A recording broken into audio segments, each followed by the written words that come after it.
En los tiempos que corren, la ciencia y los científicos aún no encuentran el canal apropiado para hacerse escuchar. Y tienen mucho que decir. Bienvenidos a la playa de la ciencia, donde los artífices del progreso en nuestro país al fin cobran voz. Esto es Science Beats.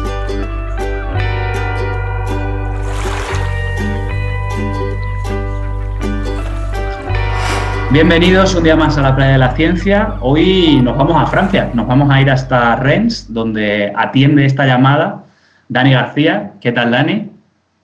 Pues nada, aquí andamos, entre la lluvia de la Bretaña francesa y los papers que hay que leer los fines de semana. Suena agradable ese fin de semana. Bueno, Dani es biotecnólogo por la Universidad de Salamanca y actualmente está realizando su doctorado en Rennes, como comentábamos, en el Instituto de Genética y Desarrollo, ¿verdad? Además, es divulgador científico y, bueno, muchos conoceréis a Dani por su proyecto Soy Biotech.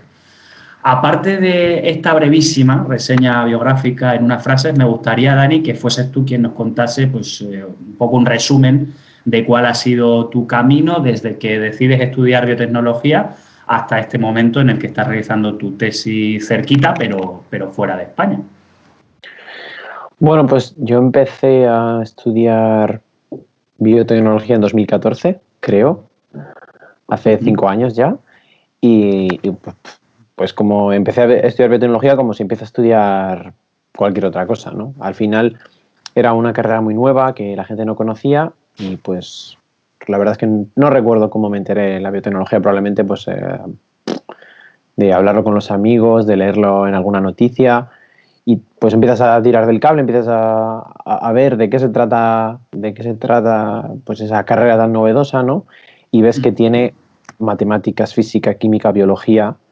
Porque claro, a mí me gustaba todo eso en el instituto, pero a la hora de la verdad decías, es que no me veo estudiando solo química o no me veo estudiando solo biología.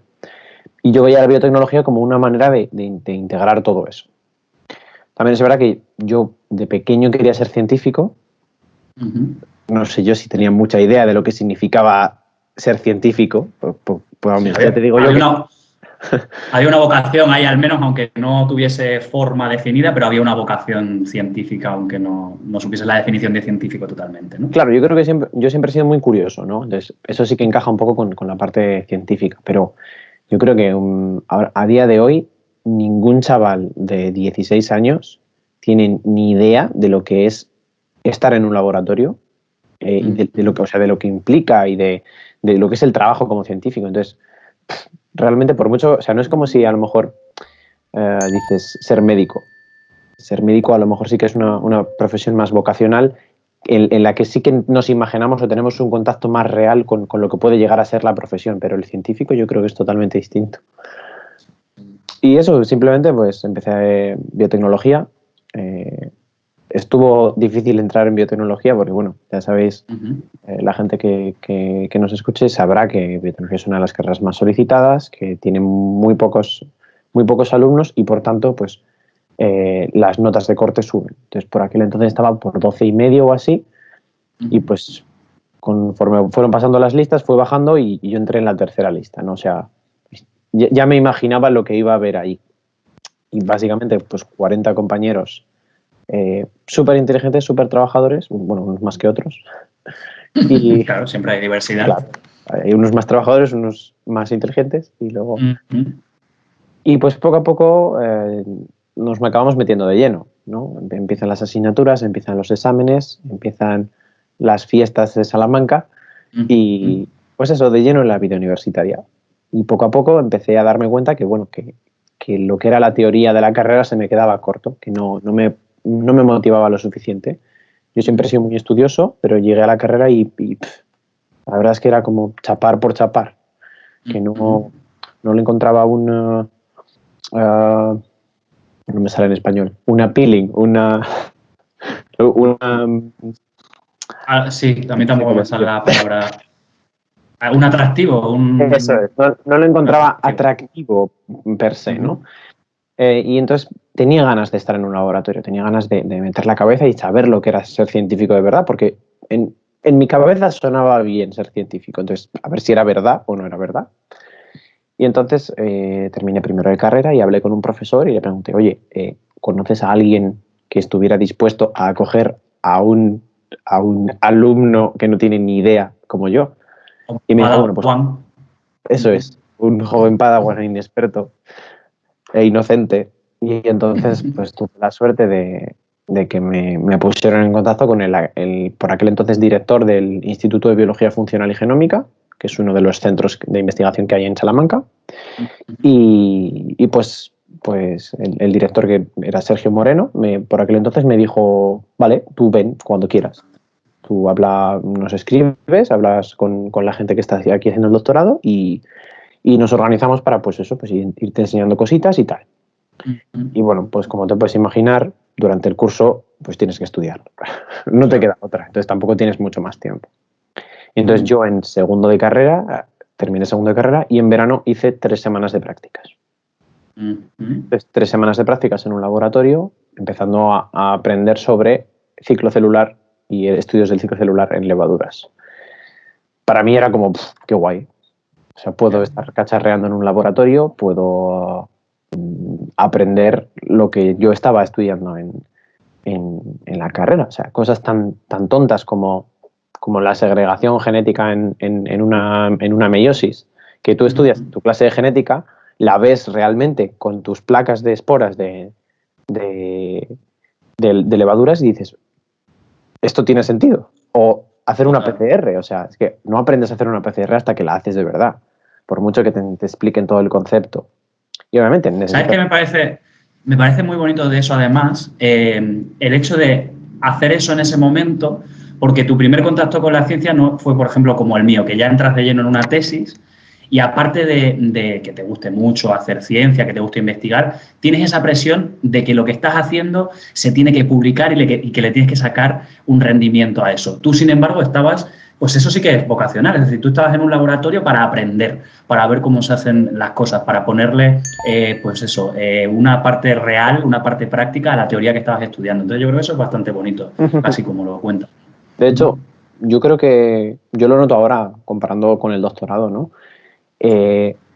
Mi doctorado ahora mismo es un doctorado de 3 años. En España los doctorados son 4 años de financiación, si tenemos la suerte de conseguirla, pero siempre suele haber un año sin contrato antes y 6 meses sin contrato después, o sea, entonces es más largo.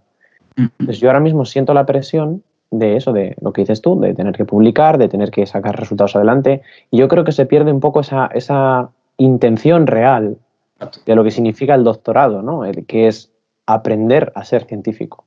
Y aprender a ser científico es aprender a tener esa curiosidad, aprender a discutir tus resultados con tus compañeros, aprender a proponer cosas en los proyectos de otras personas, simplemente con tu mirada externa. Yo creo que es una cosa que se pierde. Y luego, y también en la carrera, o sea, que es el otro lado de la historia, a lo mejor no se da tanta importancia a esa formación práctica que complementa tanto la teoría como puede ser en carreras como biotecnología.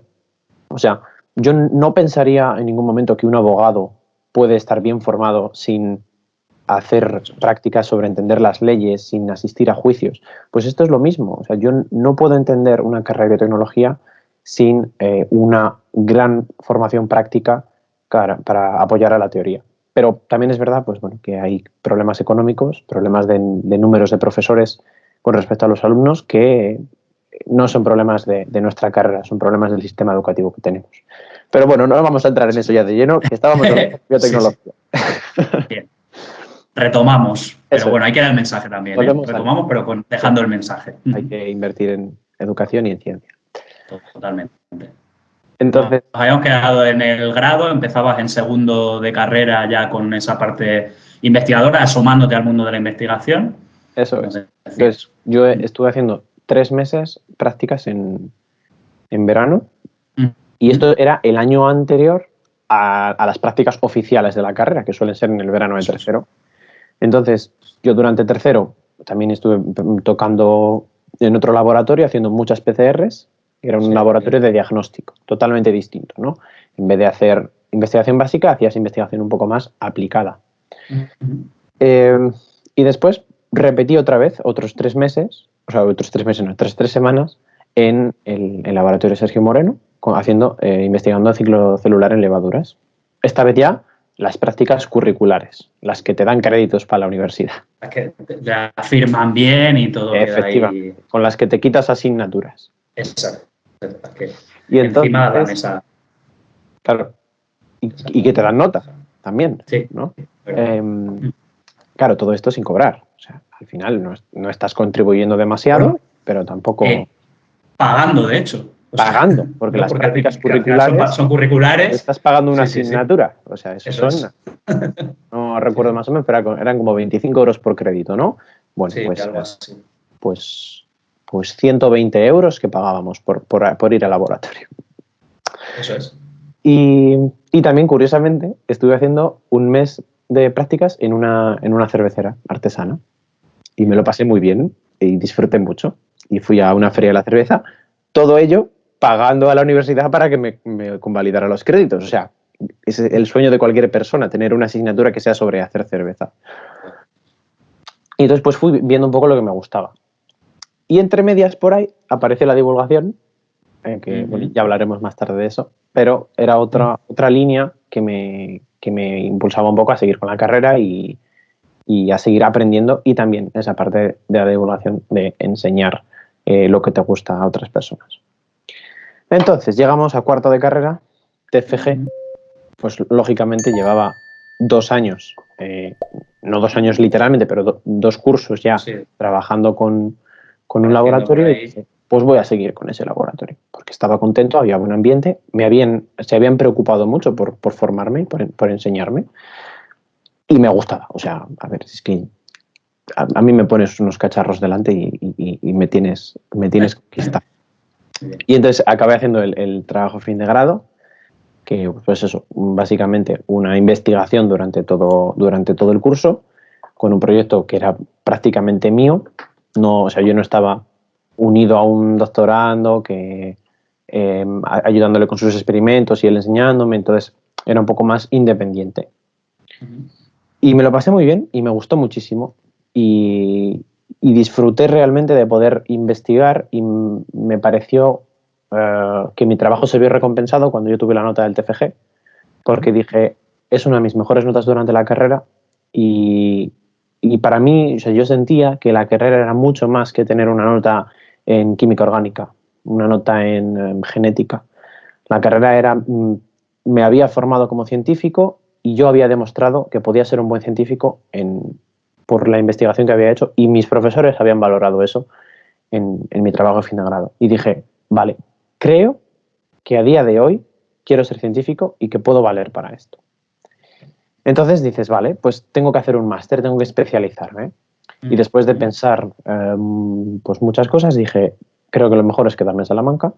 Estoy en un grupo de investigación en el que estoy a gusto, puedo continuar con mi proyecto. Y entonces cursé el máster en investigación del cáncer, del Centro del Cáncer, en el que mi tutor de TFG daba una asignatura. Entonces podía continuar con mi proyecto haciendo un máster un poco más enfocado a la investigación del cáncer. Y también me servía para salirme un poco de esa investigación básica e intentar explorar un poco más del mundo y decir, vale, voy a estudiar algo un poco más aplicado a enfermedades humanas, al cáncer. Y también lo disfruté muchísimo, aprendí mucho, pero era totalmente distinto a la carrera. Se daba mucha más importancia a la discusión de artículos científicos, al proponer ideas, al discutir trabajos de 2 compañeros, y porque al final nosotros ya teníamos una base científica, una base que habíamos aprendido a lo largo de la carrera, y el máster estaba hecho para enseñarnos y formarnos como científicos, como jóvenes investigadores.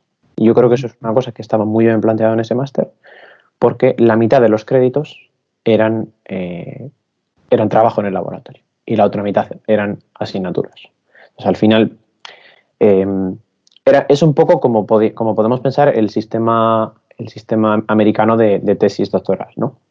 Nosotros entramos en una escuela de doctorado en la que tenemos una serie de asignaturas que nos forman en campos muy concretos de nuestra especialidad, y a la par vamos buscando cuáles son los posibles proyectos de doctorado que podríamos hacer. Entonces, nos vamos especializando, pero ya considerándonos como científicos. Claro. Y entonces yo continué haciendo el trabajo fin de máster en este laboratorio, le defendí y me fui de vacaciones pensando Merecidas. en merecidas también. Fue el verano más largo de mi vida, la verdad. Porque claro, leímos en finales de junio y luego pues se supone que íbamos a empezar en mediados de septiembre, finales de septiembre, ¿no? Y yo me fui pensando, me voy a quedar a hacer el doctorado aquí, ¿no? Entonces yo ya había seguido los trámites para solicitar distintas becas, distintos contratos, pero al final no pudo ser. No pudo ser. Yo, como te comenté, yo no tenía una muy buena nota media, o al menos no buena en cuanto a la competitividad de los contratos predoctorales. Buenas, seguro, a lo mejor no tenía el nivel de excelencia que se exige en algunas de las becas y de los procesos competitivos, que es uno de los problemas a los que suelen enfrentarse los científicos. Claro, eso es. Y yo creo que a esas alturas valorar la capacidad que va a tener una persona para aprovechar un contrato predoctoral en base y únicamente en base a tu desempeño en exámenes tipo test. Exacto. Es algo que, o sea, yo tampoco sé cómo lo haría, pero no me parece que funcione. De hecho, tú mismo lo comentabas que una de tus mejores notas era el trabajo de fin de grado, que es mucho más significativo de una persona que puede funcionar en un laboratorio que tener pues un 10, como tú dices, en un test de farmacología, que al final es memorizar una serie de conceptos que, al menos hablo en mi caso personal, con los años se acaban olvidando. Claro. Entonces, no sé, es una cosa también que a mí me falta, pues, del sistema educativo que tenemos, y es que el 80% de las convocatorias competitivas para conseguir becas dependen en su gran mayoría de la nota media. Y cuando no dependen directamente, dependen indirectamente, y me explico. Yo una de las becas que solicité fue las antiguas FPI, que una parte es tu nota media y otra parte es la evaluación que tiene tu tutor. Pero claro, el problema de eso es que aún así tú sigues limitado por tu nota media. Entonces, si luego no funciona esa convocatoria, pues vas a acabar en otra en la que te vayan a pedir la nota media. Y eso es una de las cosas que es diferente aquí en Francia. Aquí las convocatorias predoctorales que hay, aquí tienen 3+2, es decir, 3 años de licencia, lo que sería el grado de máster, y 2 de máster, pero el segundo año de máster son 6 meses de prácticas. Entonces hacen un proyecto de 6 meses en el laboratorio. Mucho mejor que lo que sería nuestro TFG, por ejemplo. Nuestro TFG lo estamos compaginando con asignaturas. Mientras que esto es, en enero tú terminas tus clases y tienes... Te dedicas a ellos. Bastante sentido tiene. Claro. Y tu dossier, o sea, como evalúan como te listan para hacer, o sea, para darte las becas, a ti te hacen te piden la nota media del máster y después tú tienes que defender tu proyecto de tesis. El proyecto de tesis no es una cosa que tú te has inventado. Tú has hablado con un grupo de investigación que te va a ofrecer un proyecto de tesis, tú te lo has estudiado, has leído, te lo sabes de pe a pa y delante de un tribunal lo expones como si fuera tu TFG, que ya has hecho, pero sin hacerlo, y ese tribunal te va a hacer una serie de preguntas y va a evaluar tu capacidad para discutir esas preguntas. Entonces, tú tienes, por una parte, tu nota media y por otra parte, tu desempeño defendiendo tu futuro proyecto de tesis. Y yo lo tengo con un compañero de mi laboratorio que accedió por esa convocatoria, que él decía, yo no tenía muy buena nota de máster, de hecho yo no tenía esperanzas en conseguir esto, pero fui el mejor defendiendo mi proyecto. Ahí está. Entonces, creo que eso es una cosa que el sistema de educación español debería aprender, que la nota media no dice nada. Y eso es una cosa que las empresas lo dicen. Y a nosotros, todas las charlas que venían empresas o gente de recursos humanos a hablar con nosotros, durante la carrera, nos decían a nosotros que tú tengas un 10 en farmacología me da igual. A mí lo que me importa es que sepas trabajar en equipo, que tengas un buen ambiente de trabajo y luego, pues específicamente, según el tipo de trabajo que vayas a hacer, una serie de cualidades enfocadas a ese puesto de trabajo concreto. Entonces, al final, yo tuve la suerte de que, la mala suerte de no poder continuar con mi proyecto en Salamanca, porque, pues eso, yo no consigo una beca, tampoco consigo las becas de la universidad. Pedí la FPI, quería pedir la de la Junta, pero había más gente que podía pedir la de la Junta y quería pedir la beca de la universidad, pero al final, la beca de la universidad no la pedí porque ya me había venido aquí a Francia, pero tampoco la habría conseguido. Al final, mirando la convocatoria y las notas y cómo evaluaron a la gente, por mis características, no la habría tenido tampoco. Y tuve, ¿Y por otro Francia lado, surgió? La buena suerte de que, pues, uno de los últimos días que ya me estaba despidiendo ya en verano, es decir, bueno, hasta septiembre que nos vemos, pasaron un correo a todos, una circular al instituto diciendo, oye, mira, aquí hay un investigador en Francia que tiene un contrato para hacer el doctorado. Qué casualidad que ese señor estaba en mi TFM. O sea, tenía un artículo que yo comentaba o con el que yo me basaba para hacer mi TFM. O sea, este investigador trabajaba con la misma levadura, trabajaba en ciclo celular y había hecho el postdoc en el mismo laboratorio en el que había hecho el postdoc mi jefe, con Paul Ners, que es el premio Nobel en Medicina y Fisiología 2001. Entonces, dices, joder, es que no puedo no echarlo, no puedo no... Estaba hecho para ti. Cuela. Estaba para ti. ¿Sabes? Claro. Sí. Y coló. Al final, luego a posteriori yo me doy cuenta y digo, normal. Normal porque yo ya conozco las técnicas que se utilizan en la levadura, conozco todo lo que es el background científico y todo lo que es la teoría en la que se basa mi proyecto. Obviamente estoy aprendiendo muchísimo más, pero la diferencia entre empezar un proyecto con una persona a la que no le tienes que enseñar todo, yo creo que marca la diferencia, ¿no? Y al final, pues, yo gusté a la gente que trabajaba aquí y pues me ofrecieron la plaza. Bueno. Y además marca un poco también esa opción, es decir, que siempre nos obcecamos y decimos, no, aquí tienen que ser las becas, si queremos investigar tienen que ser las becas. Bueno, hay contratos también y contratos que pueden ser, pues perfectos y que pueden irte como un anillo al dedo, como ha sido tu caso, ¿no? Claro, o sea, yo creo que también lo que dices es un poco por derivado del sistema que tenemos, porque al final en España tampoco hay muchísimo más dinero para sacar otro tipo de contratos. O sea, no hay contratos para ofrecer y por lo tanto no hay contratos a los que aplicar, entonces tienes que ir a por las becas, pero claro, sí, luego fuera encontramos otras cosas.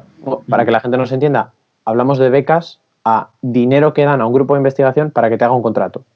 O sea, ahora mismo tenemos la suerte de todos los investigadores predoctorales de que todos tenemos un contrato, todos se nos considera como trabajadores. Entonces cotizamos y todo eso. Pero no es yo tengo dinero y te contrato. No. Tú tienes que hablar con un grupo de investigación, decir, vale, vamos a presentarnos a esta convocatoria y con el currículum del candidato y el currículum del grupo de investigación se dice, vale, pues a este señor yo le voy a dar 25.000 euros para que haga un contrato predoctoral a este estudiante. Y luego pues hay pues eso, fundaciones privadas que dan dinero y tal, pero es lo de menos, o sea, no es frecuente. Y en cambio el contrato que tengo yo es un contrato que hace o sea que tiene mi jefe de grupo por haber solicitado un proyecto nacional y le dan tropecientos miles de euros y una parte de esa está destinada a contratación de personal. Entonces, con esa parte de contratación de personal, tú puedes contratar a un técnico, a un postdoc, a un doctorando. Cada uno lo hace como sea su manera de gestionar el presupuesto. Y en este caso, pues, había dinero para dos postdoc que al final acabaron siendo 2 estudiantes de doctorado. Entonces, yo creo que eso es precisamente por eso nosotros no tenemos esa noción de qué podemos hacer para poder hacer el doctorado. Simplemente pides una beca, concursas a una beca y ya está. Porque la mayoría de los grupos de investigación no tienen dinero extra de contratación de personal para pagar una tesis entera. Siempre hay, pues eso, un dinero para pagarte 6 meses hasta que sale la convocatoria, o cuando terminas la tesis, contratarte como postdoc para terminar algunos experimentos. Eso es más común, pero para pagar 4 años de una tesis no hay dinero. No, eso es. Pues sí, antes de irnos a Francia, que me interesa también conocer un poco más y ver un poco diferencias que ya hemos ido comentando también, quería preguntarte ya por cerrar la etapa de Salamanca, recordando una de las primeras entrevistas que hicimos aquí en la Playa de la Ciencia, que fue a la doctora Esther Gómez, compañera también biotecnóloga, que se graduó como tú y como yo en la Universidad de Salamanca. Ella además es charra y una vez que terminó la carrera, pues marchó a Madrid para hacer su máster y su posterior doctorado. Entonces yo le preguntaba que si creía que Salamanca tenía una oferta laboral suficiente para todos los que allí nos formamos, porque, bueno, es una universidad prestigiosa. Quizás ese salto al trabajo científico es complicado. No sé qué percepción tienes tú al respecto. Bueno, a mí Salamanca es una ciudad que me gusta mucho. No me acuerdo exactamente.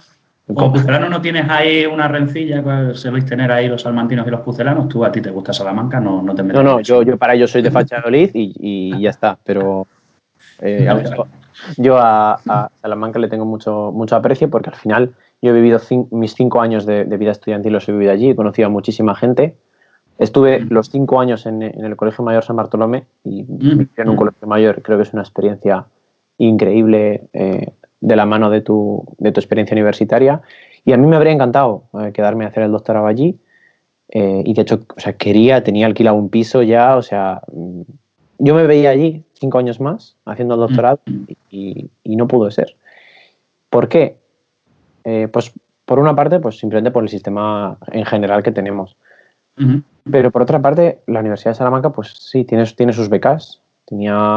El año pasado tenía creo que sacó 34 contratos y este año ha sacado 24. O sea, ha reducido.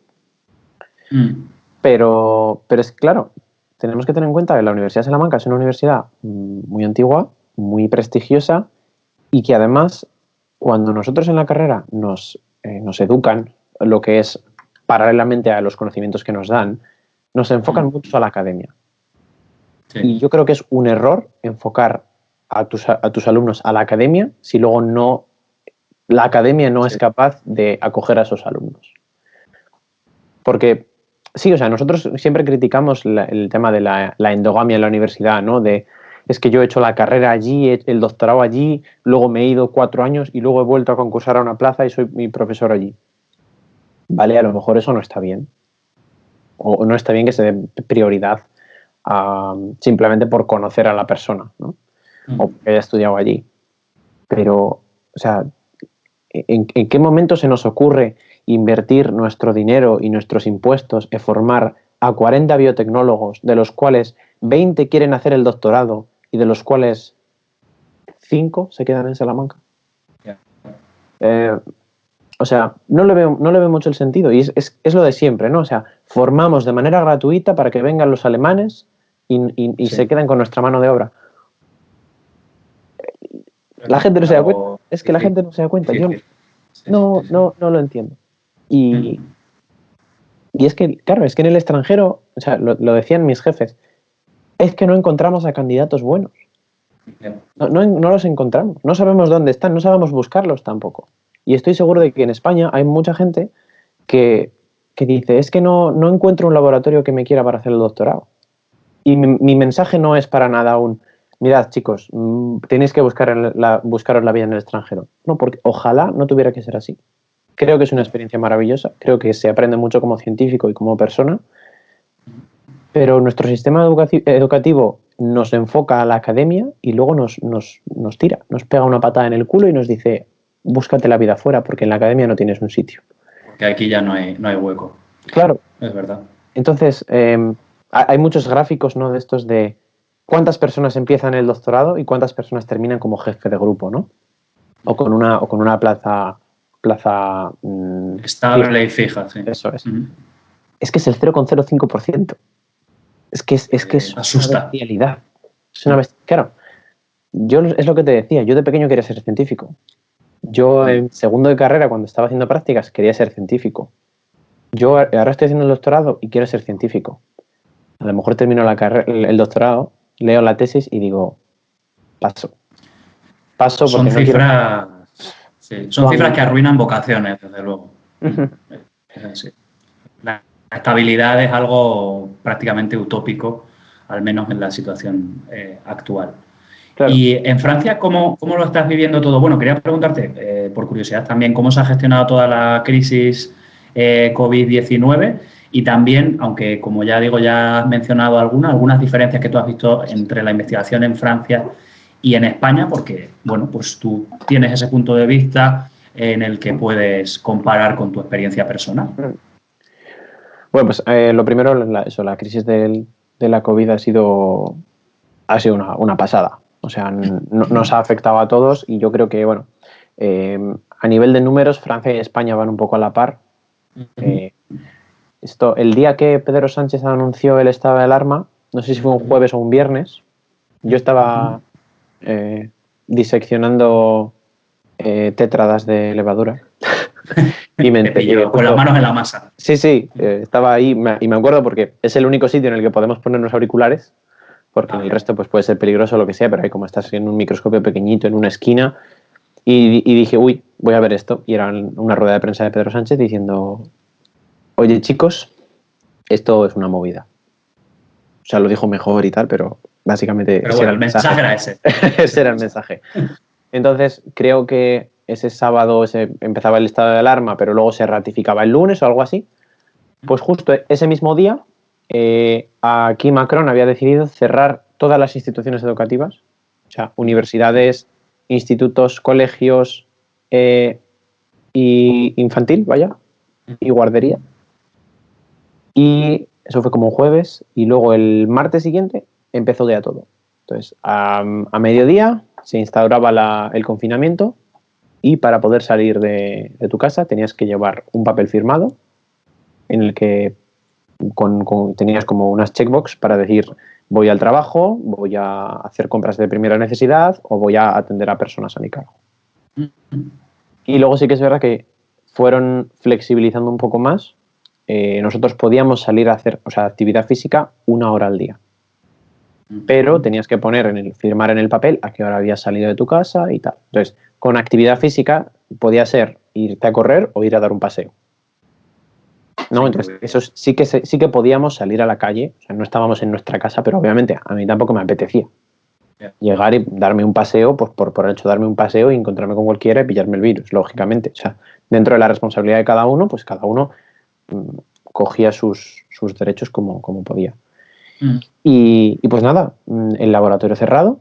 Nosotros teníamos la esperanza de que no cerraran, ¿no? Pero al final, claro, en una semana todo cambió de bueno, esto tampoco es muy grave a la vamos a liar. Y se cerró el laboratorio. Entonces, de la noche a la mañana, parar experimentos en curso, empezar a pensar qué vas a hacer durante lo que dure el confinamiento. No sabes lo que va a durar tampoco, porque esto fue a mediados de marzo y nosotros dijimos, 3 semanas. Yeah. Luego pasan 2 semanas y dices, bueno, 2 más. Sí, y pasan 2 y dices, bueno, igual 2 más. Pues poniendo la alarma, ¿no? Pues poniendo la alarma del despertador, 5 minutitos más, aquí era una semanita, ¿no? Era tal cual. Y en un momento te das cuenta y dices, mira, no tengo ni idea de lo que va a pasar, voy a intentar acomodarme. Yo tuve la suerte de que nosotros teníamos como un plan de contingencia en el que como un 10% de la gente estaba autorizada a ir al laboratorio. Y yo tenía unos experimentos en curso que no paré y yo podía ir una vez a la semana durante 1 hora al laboratorio para vigilar esos experimentos. Entonces, tuve esa pequeña suerte de no tener que tirar a la basura cierto tiempo que había estado con esos experimentos. Pero al final, pues, te quedas en tu casa, empiezas a hacer cursos online, a leer artículos, a escribir informes que tenías, a analizar datos. Entonces, tampoco considero que haya sido un tiempo perdido, Ya. pero lógicamente no era el momento para ponerse a analizar datos. O sea, era el momento de conseguir más datos y avanzar en el proyecto. Al menos en mi caso, porque yo justo empecé el confinamiento, esto fue en mediados de marzo, esto era, a ver, tengo que hacer las cuentas.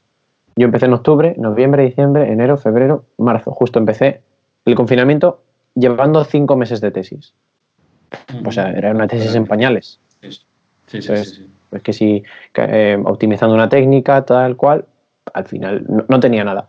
Entonces yo ahora mismo estoy empezando otra vez. Mientras que había compañeros que sí, de segundo año, que les vino bien para empezar, pues eso, a escribir la introducción de la tesis y tal.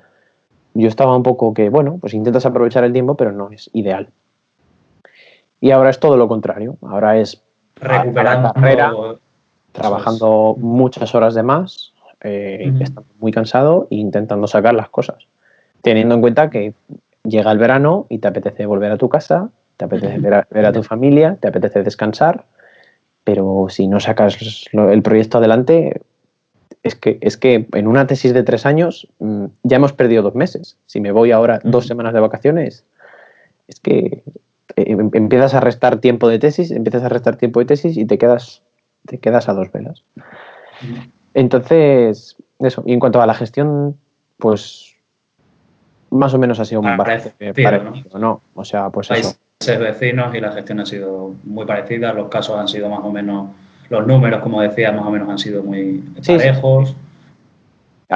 Una cosa que me ha parecido curiosa es que aquí no parecía que hubiera esa disputa entre partidos políticos de es que tú lo estás haciendo mal, es que tú lo estás haciendo bien, es que no sé qué, es que tal. O sea, aquí, mira, el presidente y ya está. O sea, obviamente la gente criticaba y los medios de comunicación pues comentaban las cosas y traían expertos y tal. O sea, lógicamente, pues eso, hay periodismo y hay opinión y estamos en un país libre. Pero yo sí que sentí que había un sentido de cooperación o de entender que estamos juntos en luchar contra una cosa externa, ¿no? Sí, que no había una posición política tan fuerte en un momento en el que a lo mejor pues no, claro. no toca.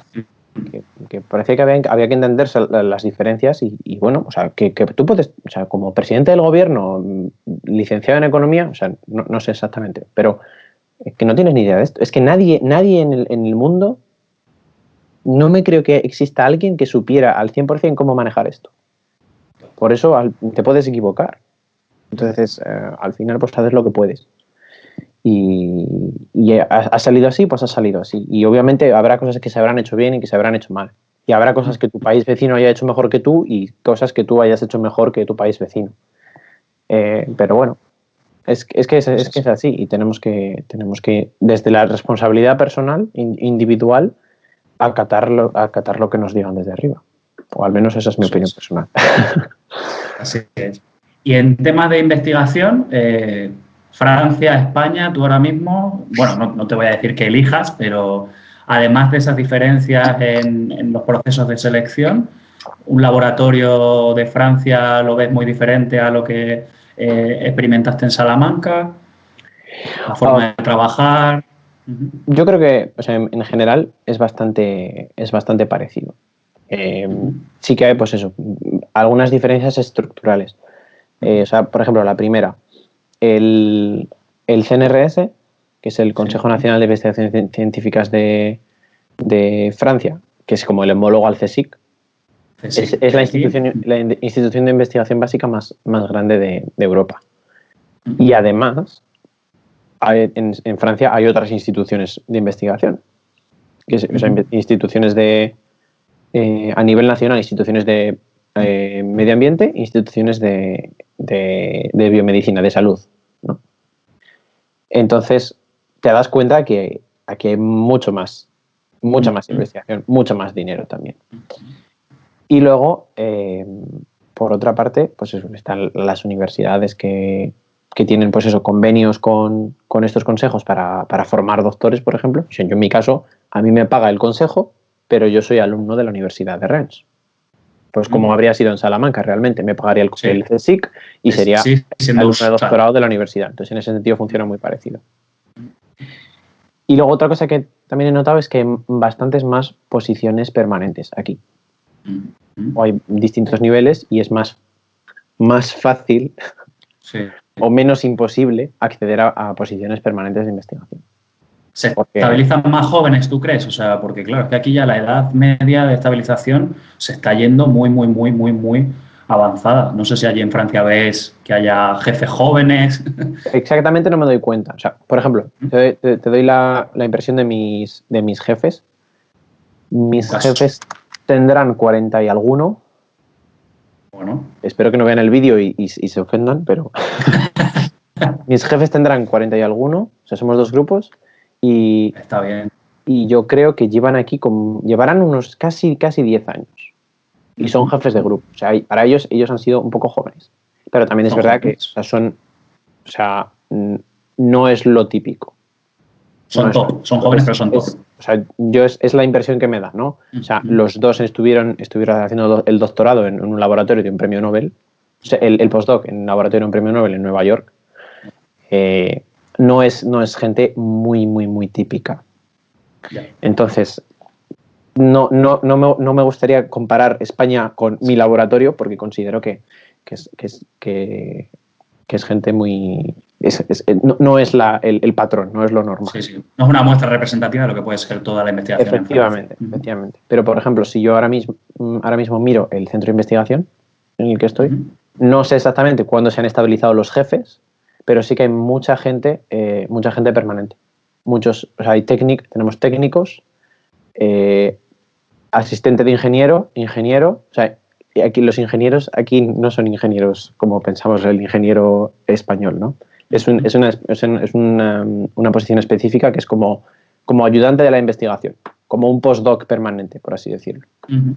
Y entonces hay bastantes plazas de eso. Hay muchas plazas, hay mucho trabajador permanente que puede estar tranquilo en ese centro, claro. Claro.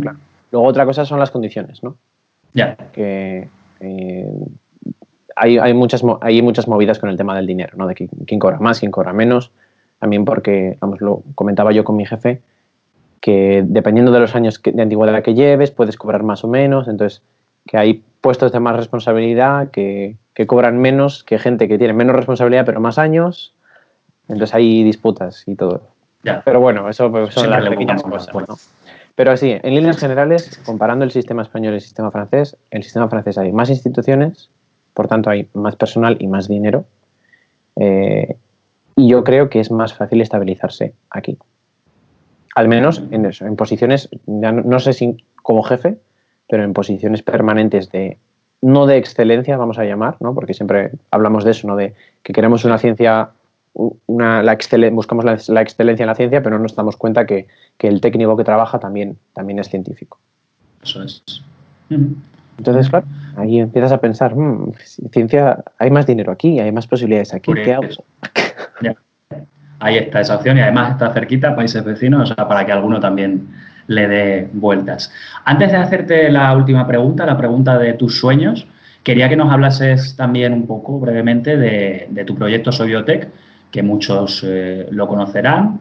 En la descripción tienen también el enlace. Ya llevas unos añitos divulgando muchos vídeos, mucho contenido, mucha actividad. Quería preguntarte, pues eso, un poco cuándo surge, con qué motivación y qué se puede encontrar la gente en tu proyecto, en tu canal.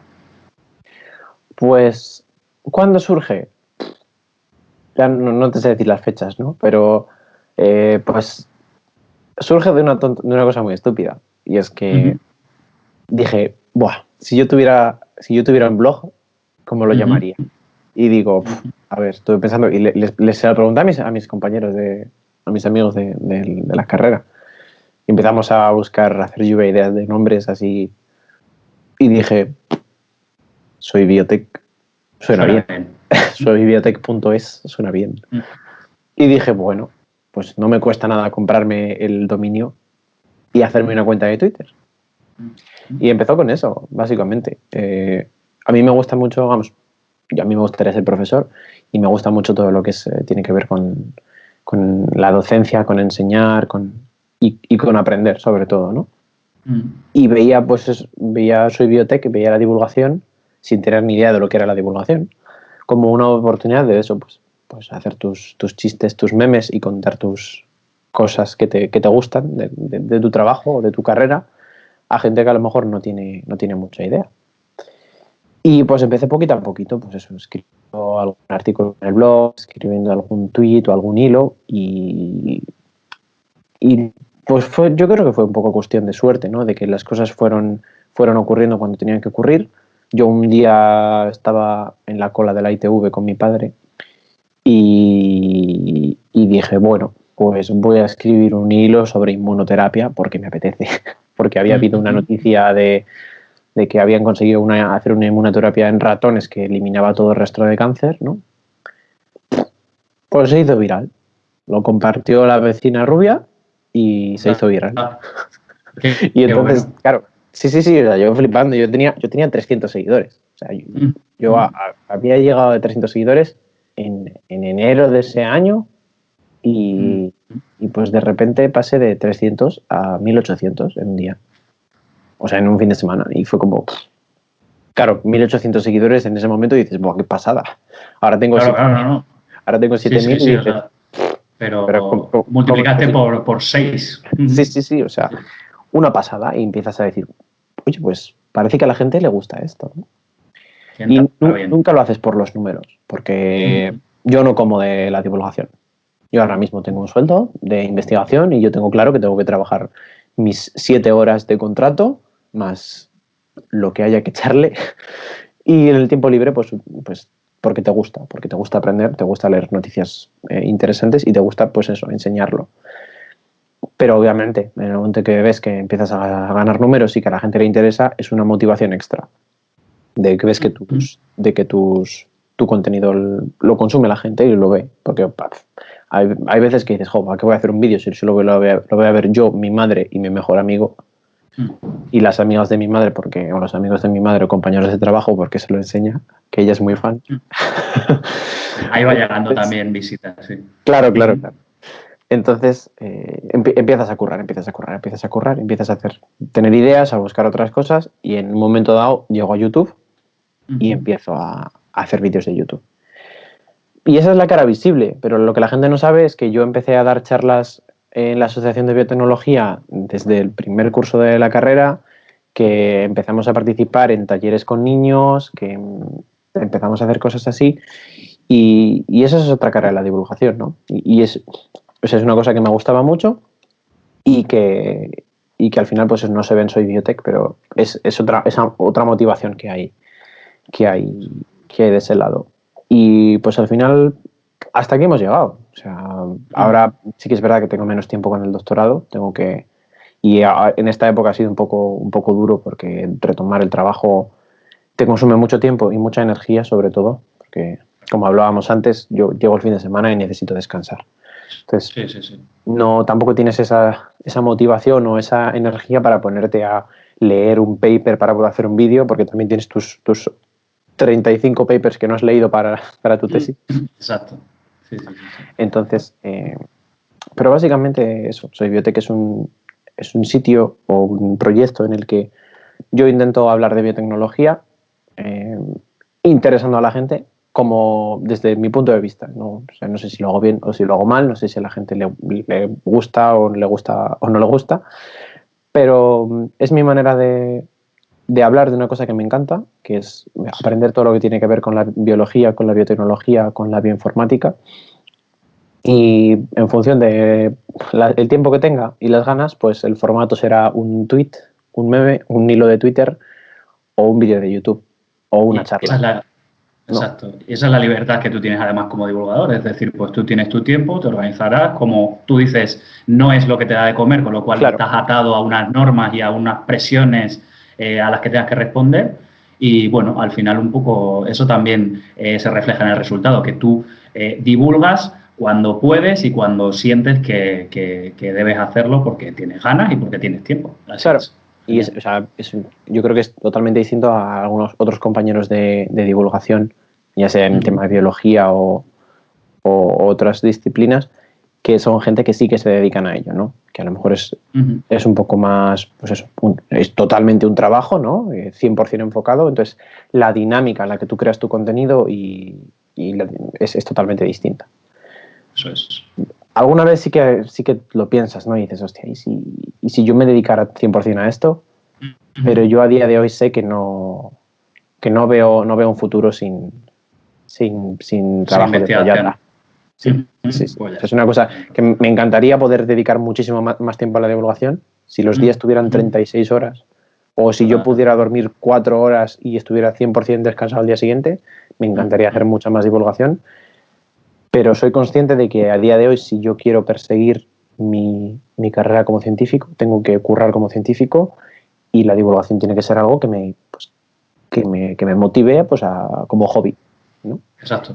Y mientras estas dos cosas las pueda compaginar, pues nos seguiremos viendo por las redes sociales. Y a quien le guste que se pase y quien no le guste, si tiene alguna idea de cómo cambiar las cosas, cómo mejorar, pues bien. Y si no, pues que desfile. Eso es. Ahí está el mensaje también. Pero bueno, ahí tienen el enlace a Soy Biotech, como decimos para quien no lo conozca, y que ya ahí juzgue y que tome las decisiones que tú has propuesto. Muy bien. Pues ya para terminar, ya te lo sabes, queríamos conocer pues un poco más tu idea de futuro, aunque ya has ido dejando algunas pinceladas. ¿Cómo sueñas tú ese futuro ideal, tanto en lo personal como en lo profesional? ¿Y dónde te gustaría estar en unos años? ¿Cómo te gustaría estar en unos años? Pues voy a retomar, o sea, te voy a responder la pregunta sobre mi futuro hablándote de mi pasado. Bien. Porque al final yo creo que cuando nosotros nos planteamos ser científicos, como te decía antes, no sabemos lo que es, ¿no? Empiezas la carrera, es lo típico de, no, cuando vayas a la universidad estudiarás lo que te gusta. Inocentes. La broma. Claro, llegas y dices, hay cosas que me gustan mucho. Y cosas que no sabías que te gustaban, que te gustan, y cosas que pensabas que te gustan y que no te gustan. Y entonces empiezas a descubrir, y yo creo que hasta que no llegas al doctorado a lo mejor, no te das cuenta de lo que es realmente la investigación científica. Y te das cuenta de que la investigación científica tiene mucho estrés, porque tú mismo quieres sacar cosas adelante, porque tu jefe quiere sacar cosas adelante, porque necesitas publicar para tener un currículum y que seas valorado. Y tienen muchas horas y muchos problemas de que no te sale una cosa, de que no te sale un resultado, de que pensabas una cosa y sale a la contraria y tienes que replantear todo tu proyecto. Y eso es duro. Eso es duro porque yo creo que es uno de los trabajos en los que más se ve que cuanto más trabajas, cuanto más esfuerzo le eches, más posibilidades vas a tener. Sí. O directamente tu currículum depende de la cantidad de horas que curres multiplicado por un factor suerte que es aleatorio. Eso desde luego. Entonces, eso es una cosa que te hace ver y te hace pensar ¿qué va a pasar de mí? Yo voy a seguir así dentro de 20 años. Yo voy a seguir así dentro de 5, dentro de 10, dentro de 20. O sea, ¿qué es lo que quieres con tu vida? Y no lo sabes. O sea, yo ahora mismo, mi sueño sería ser profesor de universidad. Mi sueño sería ser profesor de universidad en España. Y me encantaría ser profesor de la Universidad de Salamanca. Pero ese es tu sueño en el momento en el que sales de aquí, en el que sales de tu máster y dices, venga, voy a hacer el doctorado fuera. Pero a lo mejor haces el doctorado fuera y te das cuenta de que, o bien de que la ciencia no es lo tuyo porque tiene muchas cosas, o sea, tiene mucho estrés, es una carrera de fondo, sin final y con gente tirándote piedras por todos, o sea, no gente, sino administración, la burocracia, los referees tirándote piedras por todos lados. Y a lo mejor en algún momento me doy cuenta de que no y que no puedo con ello. O bien te das cuenta de que sí que quieres hacer esto, pero que España no es tu lugar, porque es un país que no está apostando por ciencia, en el que la mayoría de los investigadores están encadenando contratos temporales, empezamos con una formación precaria. A lo mejor es que no es mi país. O a lo mejor pues empiezas a crear una vida fuera, simplemente. Conoces a alguien, empiezas a querer tener una familia y eso te cambia tu visión, ¿no? Entonces, a mí me gustaría ser profesor. No sé lo que va a pasar. En algún momento pues puedo cambiar de opinión o simplemente decir, vale, solo quiero ser científico. Porque cuando tú eres profesor de universidad, eres profesor, pero también tienes tu laboratorio.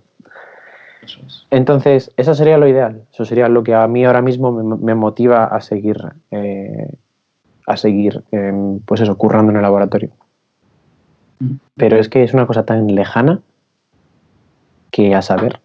Y uno de los problemas también que tiene la investigación es que como tampoco nos enseñan cuáles son las distintas opciones que tenemos, ¿no? O sea, parece que si no llegas a ser jefe de grupo no has tenido éxito.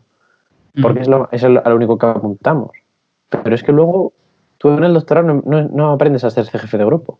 El jefe de grupo es una persona que tiene que pegarse con la administración, que tiene que hacer de persona de recursos humanos para elegir a su propio personal, que tiene que gestionar su dinero de la mejor manera posible para tener la mejor, o sea, los mejores materiales o las mejores máquinas para hacer experimentos que sean novedosos, pero también contratar al personal, ¿no? Y decir, ¿qué contrato? ¿A un técnico o a un doctorando? Porque son trabajos que son distintos, pero completamente complementarios. Entonces, alguno te va a coger siempre. Yo quiero eso. No lo sabes, porque a ti te están formando para ser científico, para pensar, para hacer experimentos, para formular una hipótesis e intentar rechazarla o aceptarla. Pero no te están formando para ser jefe de grupo. Entonces, ¿cuál es el mensaje? Pues disfruta de lo que estás haciendo en este momento. Eso es. Cada etapa. Disfruta de cada etapa, efectivamente. O sea, disfruta de lo que te motiva ahora mismo. Intenta currar todo lo que puedas. O sea, no te estoy diciendo que tengas que correr 14 horas al día. No, te estoy diciendo que no hagas el tonto. Que lo des todo y ya está. Que hagas lo que tengas que hacer en cada momento. O sea, es una cosa que define lo que yo pienso de mi etapa en Salamanca, y es que hay dos cosas que podía haber hecho mejor. Podía haber estudiado más y podía haber salido más de fiesta. Y es que es tal cual, porque eran las dos cosas que tenía que hacer en esa etapa. Tenía que currar como un cabrón y luego disfrutar los fines de semana. Y yo creo, yo a día de hoy pienso que no hice las dos cosas en la medida que tenía que haber hecho. Al máximo. Al máximo. Y claro, yo ahora lo pienso y echo muchísimo de menos Salamanca. Y digo, me habría gustado seguir en Salamanca, pero no puedo. He cambiado de etapa. ¿Qué tengo que hacer ahora? Pues no tengo que hacer el tonto. Tengo 3 años de tesis, tengo que dar lo máximo durante mi tesis, tengo que intentar, si puedo publicar, publico, si puedo tener buenos resultados, ser una buena persona, o sea, ser un buen compañero de trabajo, tener una buena relación con mi jefe. ¿Por qué? Porque luego cuando tengas un artículo, eso va en tu currículum. Cuando vayas a hacer una entrevista, puedes tener una carta de recomendación. Cuando a lo mejor tu compañero de laboratorio con el que te has tomado unas cervezas monte una empresa, puedes echar un currículum ahí. Y yo creo que eso es el darlo todo y el aprovechar cada etapa. No el currar 16 horas y hacer tropecientos mil millones de experimentos. Entonces, ese sería mi sueño, ¿no? El poder ser feliz en cada momento de mi etapa, que ojalá sigan siendo etapas científicas, y que si puedo estabilizarme antes de los 40 y poder formar una familia o vivir yo solo con mi gato, pues que así sea. Y básicamente eso es. Pues genial, pues bueno, pues un sueño además con un mensaje, y yo creo que es bastante aplicable, ¿no? Eso de zambullirse en cada etapa, dar lo máximo sin volverse loco, tampoco es plan de romperse, pero sí, disfrutar de cada momento, porque el futuro, como bien dices, es incierto, y en ciencia aún más. Así que nada, desde aquí todo mi apoyo y todo nuestro apoyo para ir superando cada etapa y disfrutándola además. Y quiero agradecerte también que hayas atendido nuestra llamada en este día en el que espero que descanses también para recuperar fuerzas y seguir con ello. Y nada, que ya sabes que eres siempre bienvenido y bien recibido en la Playa de la Ciencia, y que ha sido un placer. Así que te despido desde aquí y te mando un abrazo muy fuerte, Dani. Gracias por atender a la Playa de la Ciencia. Gracias a la Playa de la Ciencia, Science Beach, y a ti por la invitación, y nada, por esta agradable charla que ya veníamos planeando desde hace muchísimo tiempo y no ha podido ser hasta ahora. En parte gracias al coronavirus. Sí, que ha dicho, bueno, pues no nos podemos reunir, pues lo hacemos online. Eso es, ha tenido una pandemia ha tenido que unirnos telemáticamente. Así que nada, pues un abrazo, Dani, y nos vemos pronto, esperemos. Hasta luego. Chao, chao. Gracias.